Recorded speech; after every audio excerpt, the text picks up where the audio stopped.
Hi everyone, Tally and Farrell here from Board of It, and welcome to our look back video. Long-term viewers of our channel will know that every so often we like to do one of these videos where we can chat a bit more informally about some games that we've been playing recently, maybe discuss highlights, lowlights, or just things that have arrived new in our household. We're usually doing our formal reviews maybe 3 to 4 times a month, but obviously we're playing a lot more games than this every month. Maybe playing most nights, I would say. So this format just gives us a chance to chat about those and talk to you guys about more board games. And usually we give the games an award to give you a little idea of what we think of them, a little, I guess, blurb. But before we do that, I'm going to actually do something different and have a little discussion topic. Because we recently did a video called Board of It's Board Gaming Pet Peeves, where we kind of took like a tongue-in-cheek, light-hearted view. We basically just went through our pet peeves in board games, and that was quite funny because we called out my family in that video, and then they all commented. It's very cathartic. Yeah. So I have another one I want to add to the list, which is probably too niche to be on that list, but I want to bring it up and see what people think. And it's just basically, it's happened a few times now, and I don't know if it's like a trend that's beginning to occur or I've just been unlucky.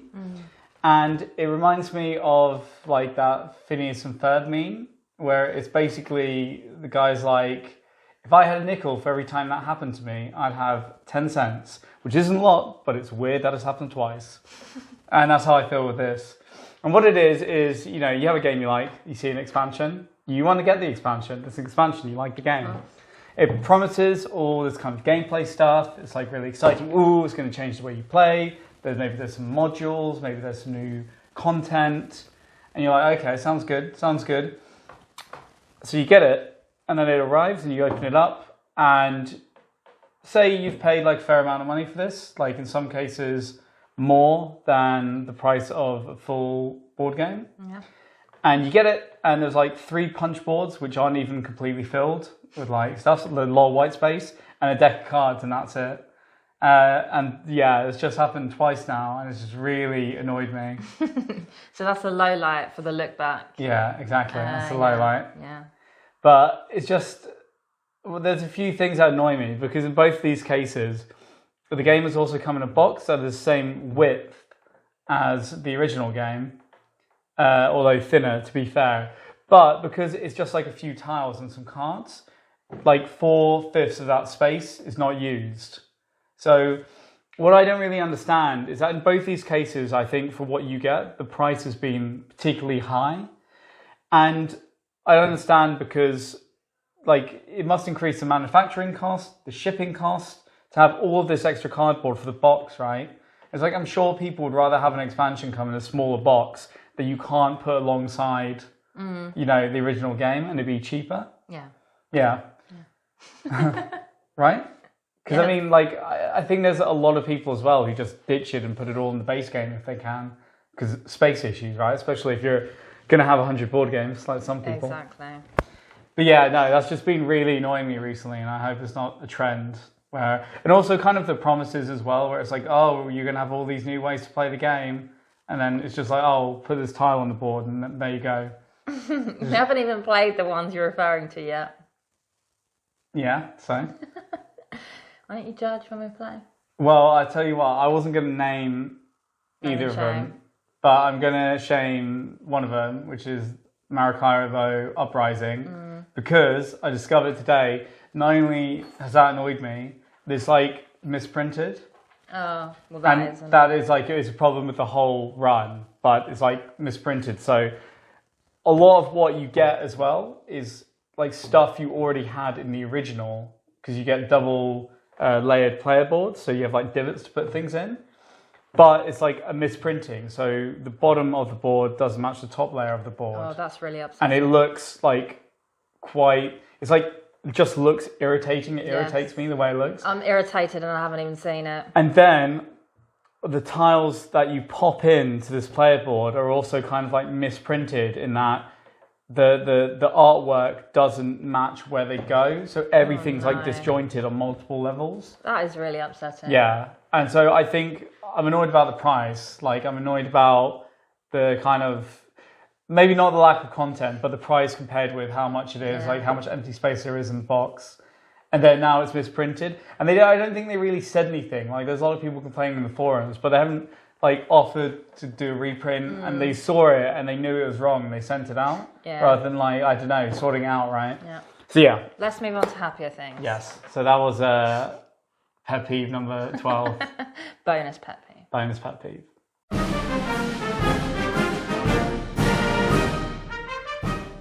Okay, so the first award is the Get Your Longship Out of My Port, or So Help Me, Norse God award. And that goes to Pax Viking. Yep.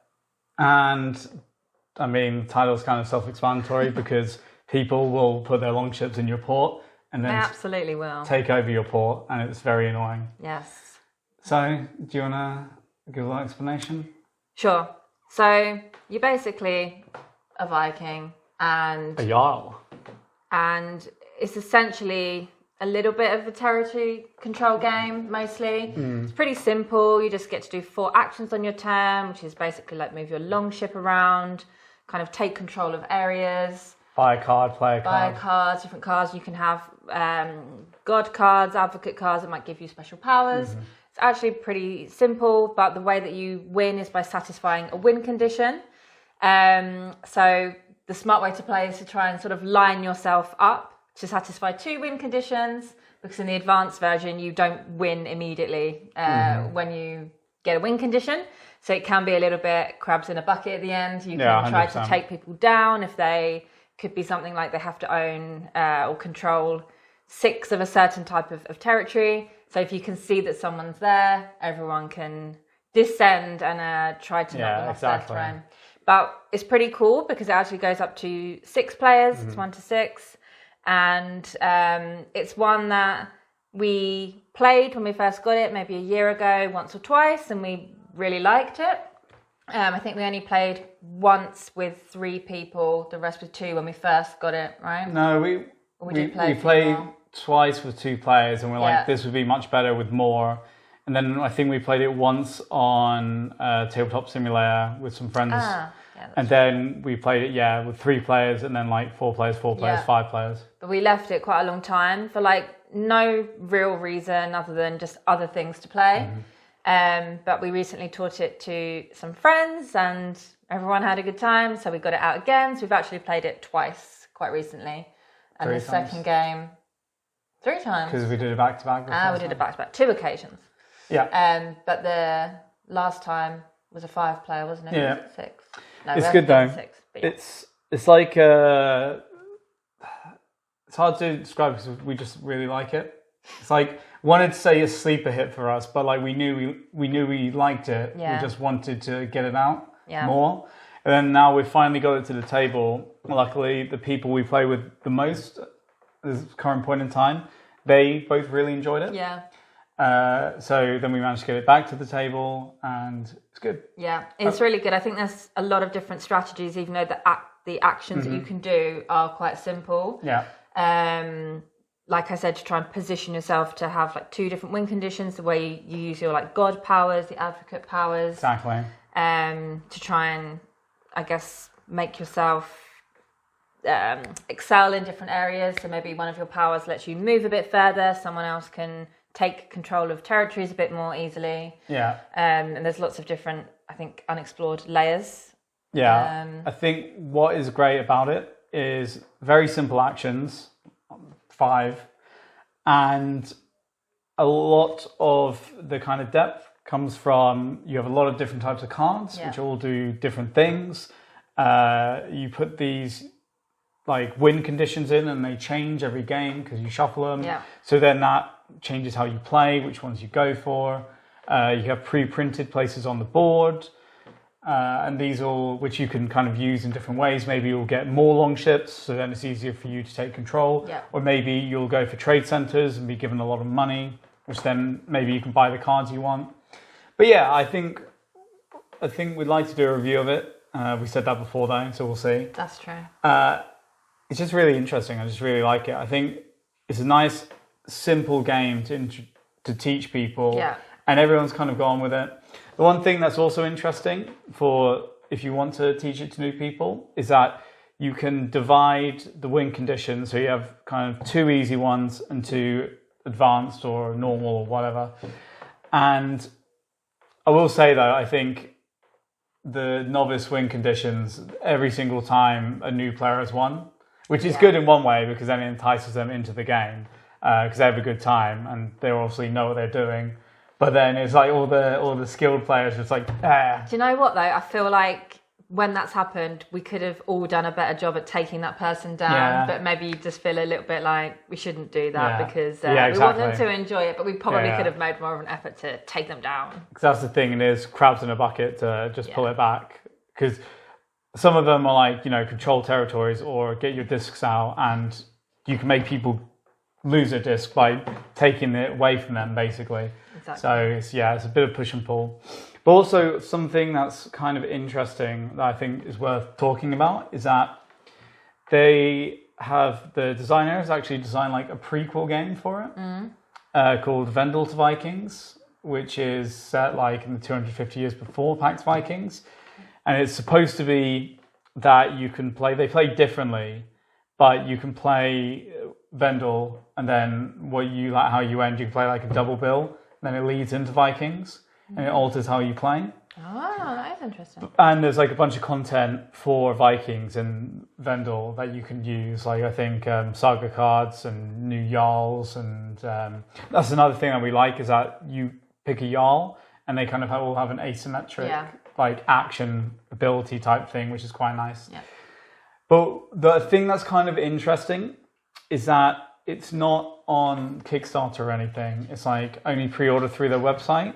And the rumors are it's because you can only have like Kickstarters clamping down on how many Kickstarters you have that are unfinished. And because they have like 3 on the go that haven't been fulfilled yet, like the rumor is they've been banned, which is why they're doing it this way. But it's very strange because they want people to basically pre-order it like right now, and they need to know apparently by the 25th to know if they have enough. But there's not really any details on it besides like some really vague ones. Yeah. And it's just not really apparent at the moment if it's like a fully standalone game or if the content that you can use in here is used in that game or if it's like half and half or it's an expansion. And people are a bit like, I think people kind of like, I think we'd get it, right? If we knew more about it. Yeah. But yeah, it's just, I hope they release some more info, essentially, so people can see. Because I don't think it'll fund at the moment because there's not enough information for the price they're asking, I think, for people to make a decision. But anyway, Pax Vikings, definitely recommend it. If you just want something that can accommodate a lot of people, isn't too taxing, is interactive, fun. Yeah. So that was Take Your Longship Out of My Port award.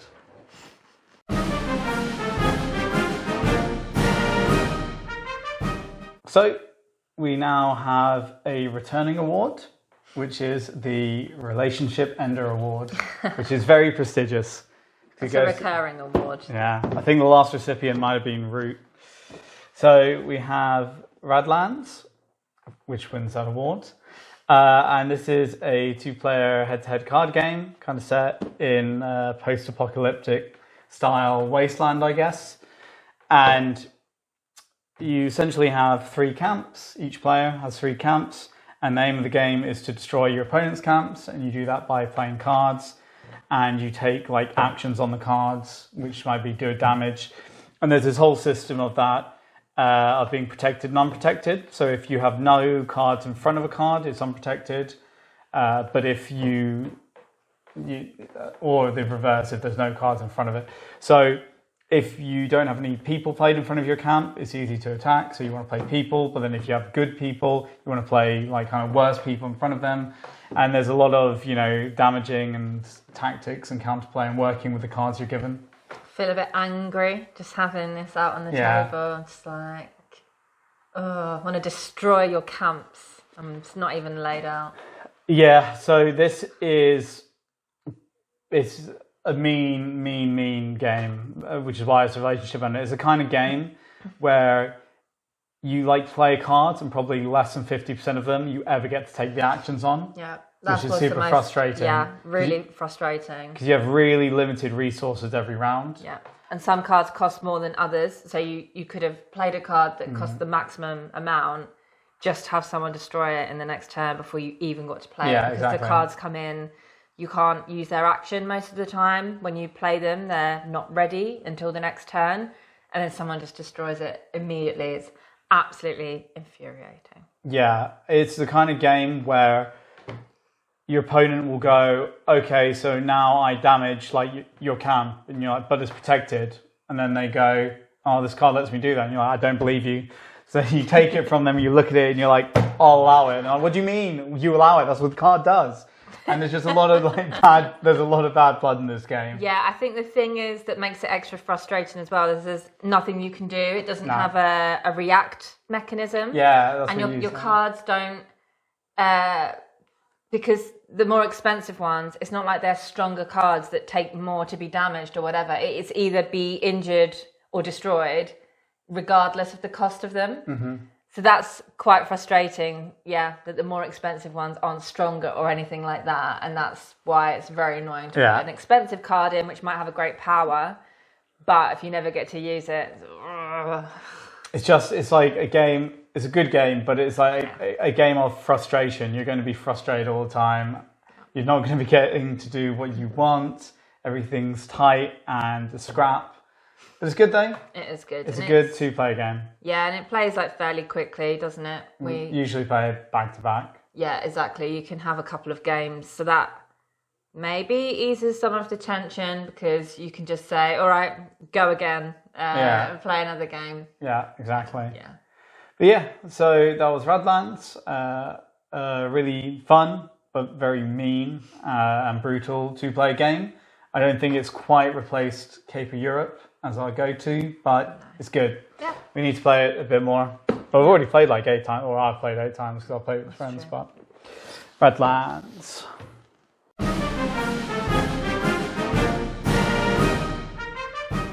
Okay, so next up is the I Wish I Had 8 Friends award, which I'd like to state. Farrell came up with that one, and I'm thinking, speak for yourself, love. Do you have 8 friends? I have 8 friends. And that goes to Longshot, which was dice game. Huh? Longshot, the dice game. Oh, sorry, Longshot, the dice game. My apologies. Longshot was the original, so don't mess them up. I shouldn't confuse the two, fair enough. So this is a really cool roll and write that we recently got and have already played a bunch of times. 11. 11? Well, I played 11. Played it, at this point, 6 days in a row. That is impressive. That is a good testament to Longshot. Yeah. It's essentially it's a horse race, and you have a central board with wooden tokens that represent 8 horses, and you roll 2 dice as the active player. One will tell you which horse needs to move, which colour, and the other one tells you how many spaces. And essentially, it's a race for those horses to get to the end of the track. But along the way, you're going to be maybe buying those horses, so you'll get more money if they come in first, second, or third. You're going to be betting on those horses, raising your bets on the ones that you already have.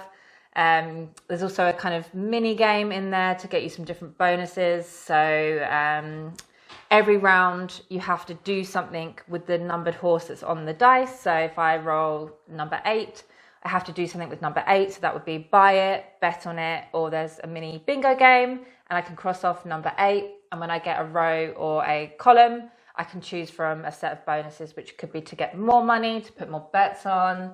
It could be take a horse for myself and some other bonuses. Mm-hmm.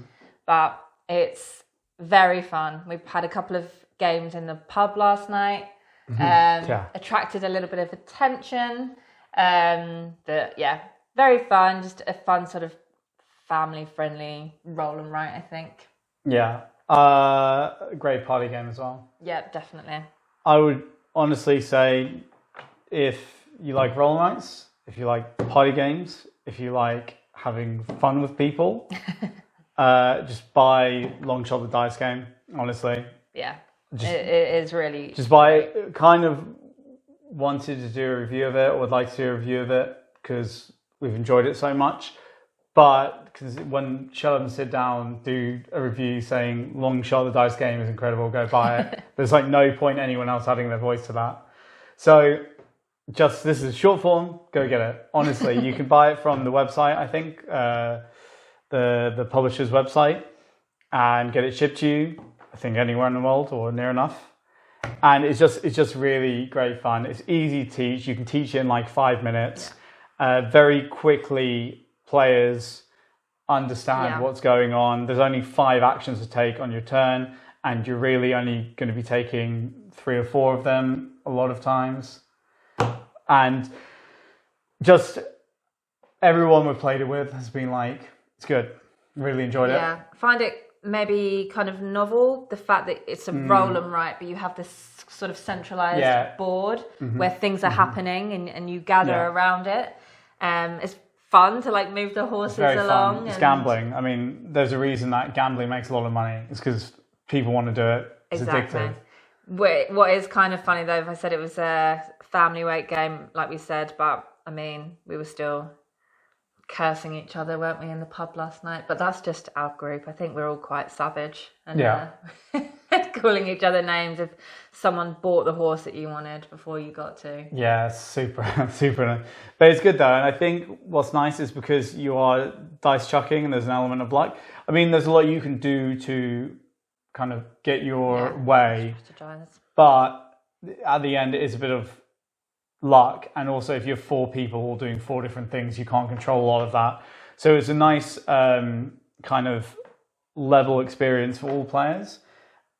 I brought this to people having played it 6 times or something before introducing it to them. Then they've won the first time they've played. Yes. And I know what I'm doing and the tricks. Yeah. So that's kind of nice. That's true. So honestly, it's just a terrifically fun game.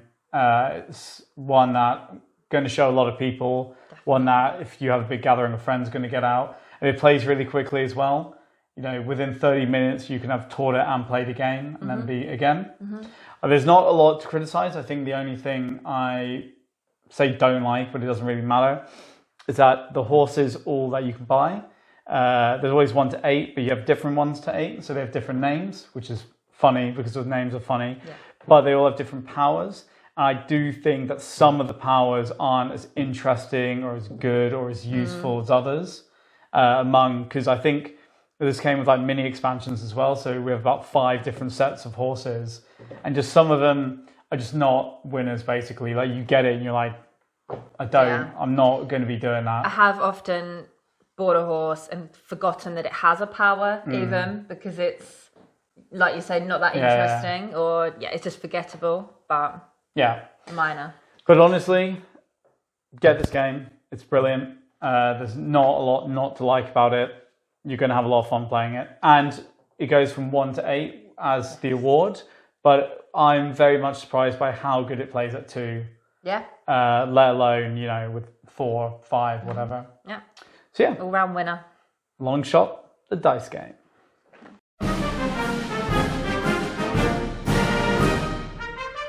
We come to the next award, and you should be aware that I am about to swear.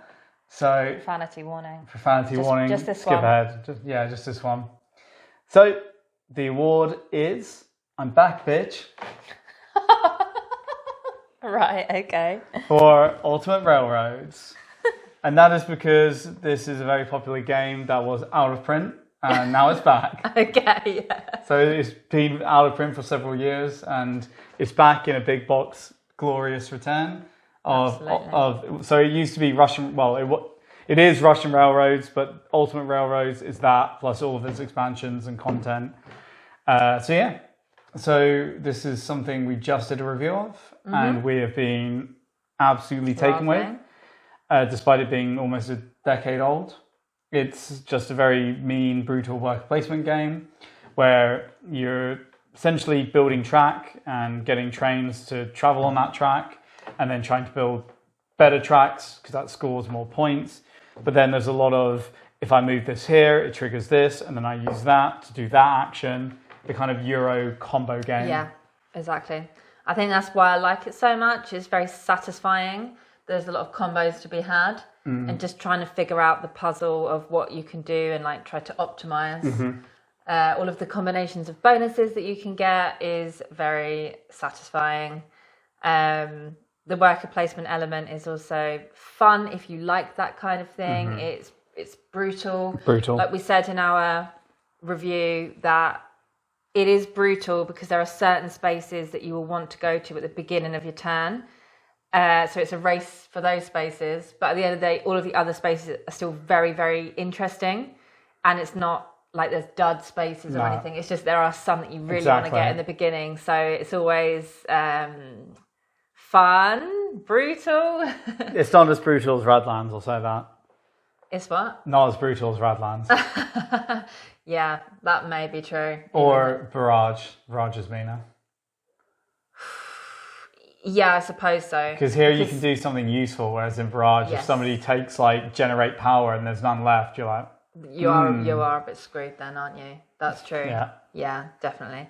But we've been loving it. There's loads of content in there. Like you said, it's all of the expansions plus a new map. Yeah.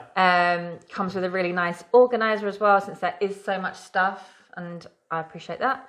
But yeah, we've played quite a lot, but still have the urge to play because of all of that different content, like we said, and mixing and matching it, right? And there's like 3 tracks on each map, and ultimately you can't really work on all 3. And if you do, it's probably going to be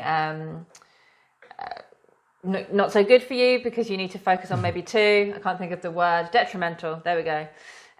So the fact that you usually are focusing on 2 tracks or maybe even 1 track means that when you come back to that map, you could try something else. So. And the other thing is we played this like 8 times, but because we did all of the content for the review, we've barely scratched the surface, even though we've kind of played everything. So it's nice to go back, and definitely the maps reward repeat plays and understanding the mechanisms. And then, like you said, you can do different ones each time.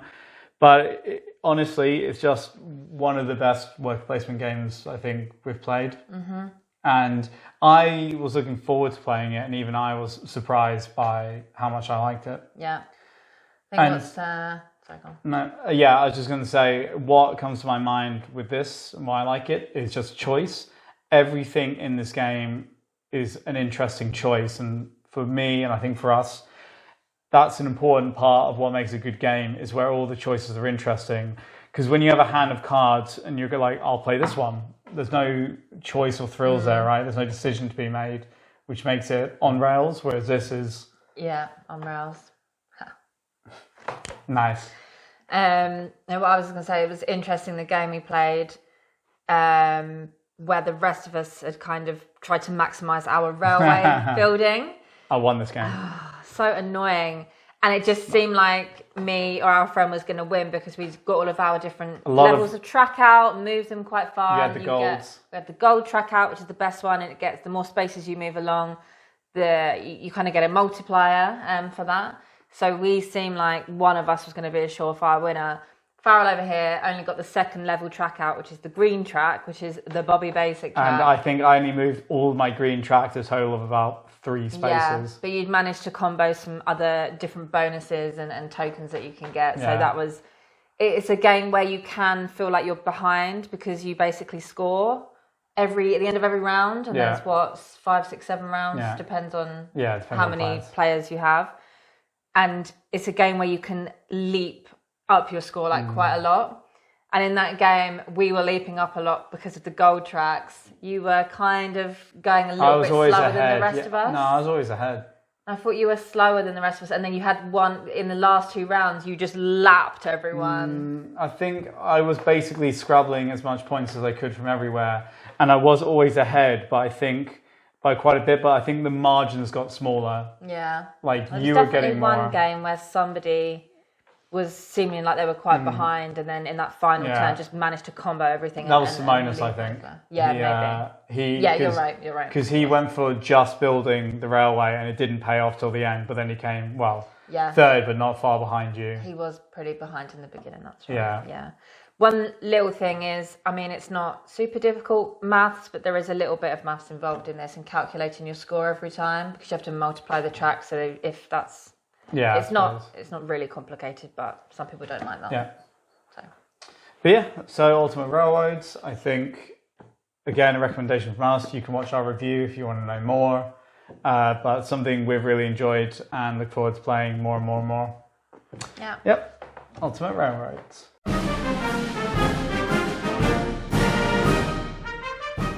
Our next award is the Why Is All the Run and Components Gone award. And that goes to Dead Reckoning.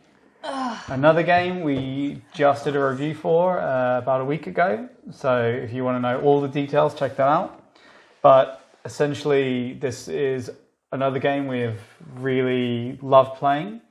And this was a surprise hit for us in terms of that we backed it because it was a popular Kickstarter and thought it would be good for the channel. And it came and I hadn't paid much attention to it, didn't have any hype for it. And then we just played it and we're like, this game rocks. Yeah. Well, I think it took me about 2 games. I think it was after the second game. The first one, I thought it was okay. I think the third game, because the second game is when I sunk your ship and you nearly threw the board at me. Yeah. Oh, it's another relationship nearly ender. Yeah. That's true. But I stole a lot of treasure. Oh, don't. That's making me angry thinking about it. Yeah, so essentially it's kind of a 4-act game where you have a kind of map of the ocean, there's a bunch of islands, and you can sail to the islands and you can drop cubes on them, which means you control them if you have the most, or you can go around battling people and maybe some non-player characters and get some treasure from that, or you can produce on islands you control and get money that way and then ferry that back to port. And so there's kind of a lot of different ways you go about. The game says 4 main strategies to pursue, in which you kind of lean into some of these more or less. But the way you kind of pursue a strategy is that you can upgrade your cards. So once per turn, you level up one of your cards and they start on level 1 and have maybe just for example, they have 1 sail for movement. But then if you upgrade it to level 4, it might have 4 sails and another action. Yeah, and so your cards they have different jobs, essentially. Yeah, exactly. You got the bosun, you got the first mate, you got the captain. And on top of that, you can buy these little advancements from the board. You sail around and you buy the ones you want. And these you pop into your card and you kind of do card crafting. And these also add actions and abilities. So you begin, as the game goes on, to build up these really powerful cards that match the way you want to play, and then you go about it. And there's a lot of kind of scythe-like elements here, where the game ends when somebody gets 4 achievements. You kind of money is the goal. Who has the most money wins, and it's semi-secret, just stuff like that. There's a few kind of things, but it's nice because the actions are simple. And as we titled our review, it basically, all of the elements are quite simple, but somehow it adds up to something much more than some of its parts. Yeah, just fun. Yeah, when I think of it, I just think of how much fun we have playing it. Sharp mechanisms, and it's I think the card crafting element is really fun. It keeps it very interesting and engaging for me throughout because you're constantly leveling up your cards every turn, buying more advancements. So it makes it really. It drives me to want to see my cards again because when you add an advancement to it, it goes into the discard. So you might not see it for a couple of turns. And I don't know, it just keeps it really engaging and fun. And you can do a little bit of all of the different strategies. I've definitely done that before. So maybe I sort of promote my captain up to the maximum level and give them lots of advancements, or the crewmates who give you more barrels to mean that you can buy more stuff. And just, crafting your crew and staff, it's just really fun and makes each game that you play feel a little bit different each time because you'll be doing different things based on what card you're upgrading, and it's just super fun. Yeah, we really enjoyed it. So this was a nice one. Did have a few issues, but none that really affected the gameplay so much. I think we just said that one of the things I think in any of these kind of it's not really a deck builder because you never get more cards, but it kind of is because you're building actions. But you get dead turns where you draw a hand of cards that it's kind of a double effect where they probably won't. It will be the cards that are low level because they don't fit with your strategy. Yeah. So then they're like low level and you can't really do much to move yourself forward with what you're trying to do. So you get, these dead turns basically, which aren't obviously very fun. Yeah. And then the other thing is that there's kind of like component scarcity.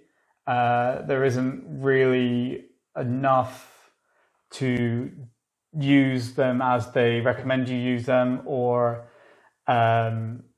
in terms of like the barrels, if you have a 4-player game and a lot of people are producing a lot of barrels, which is like the only resource, you might struggle with that. So there's just a few issues there. It would have been nice if they hadn't skimped on the components, and that's kind of the only sour note. Yeah, definitely. But yeah, so watch our review if you want to know more. We really enjoyed it. I think watch the review. There you go. That was Dead Reckoning.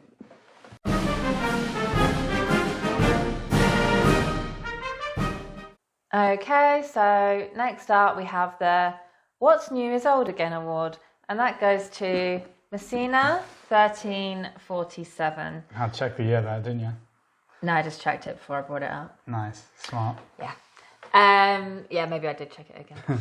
And this is a game that we have only played a couple of times and definitely want to play more, but it gets this award name because I genuinely thought it was from about 1990, just from the look of it. That old? I thought you were going to say like 2007.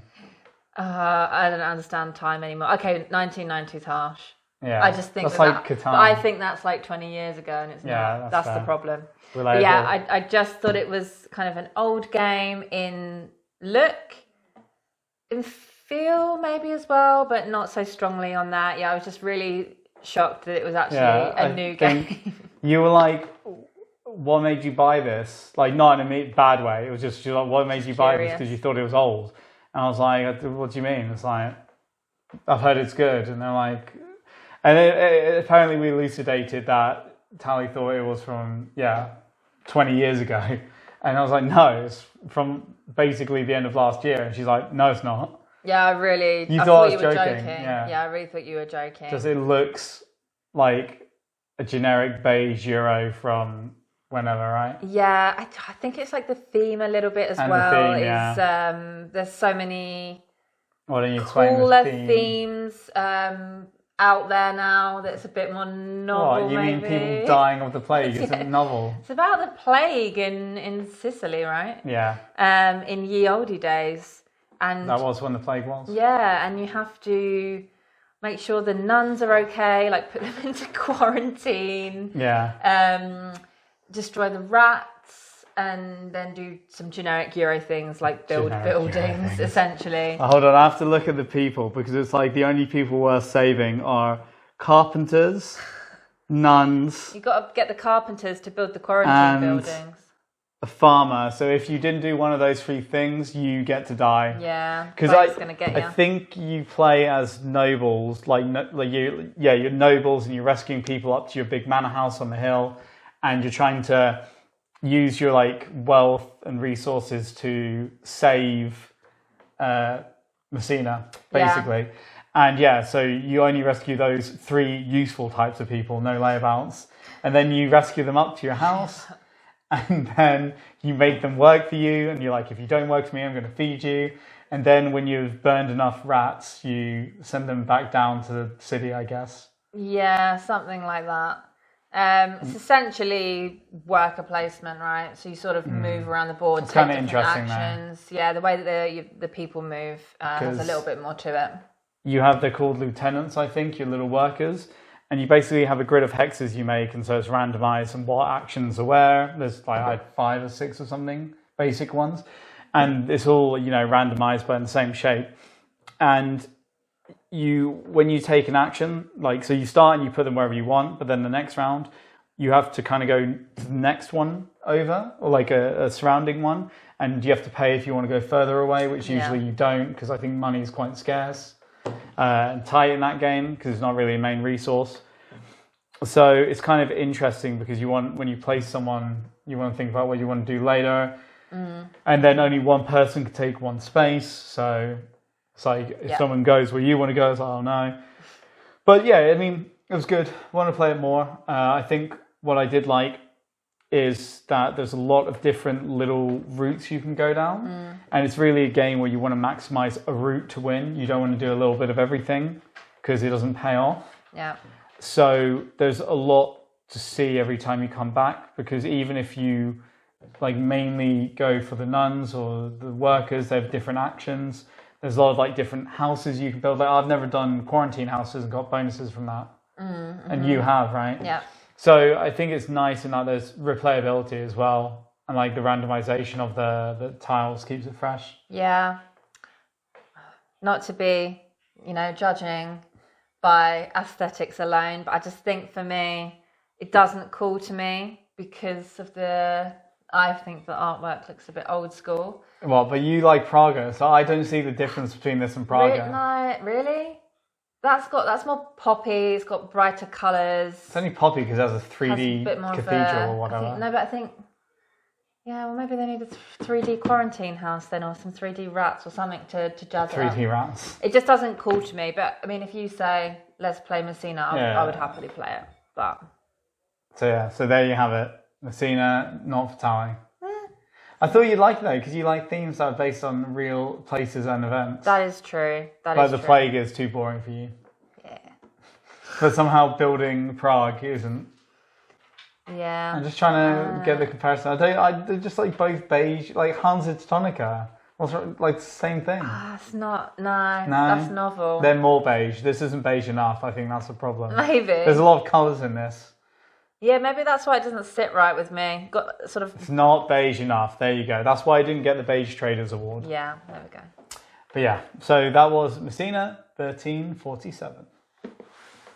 So that was what we played for this quarter, I guess. Sure. And obviously we have reviews of Dead Reckoning and Ultimate Railroads if you want to know more about them and our opinions. So please go and watch them. If you enjoy this, it would really help us if you could subscribe. Let us know what you think about these games or what you've been playing. Yeah.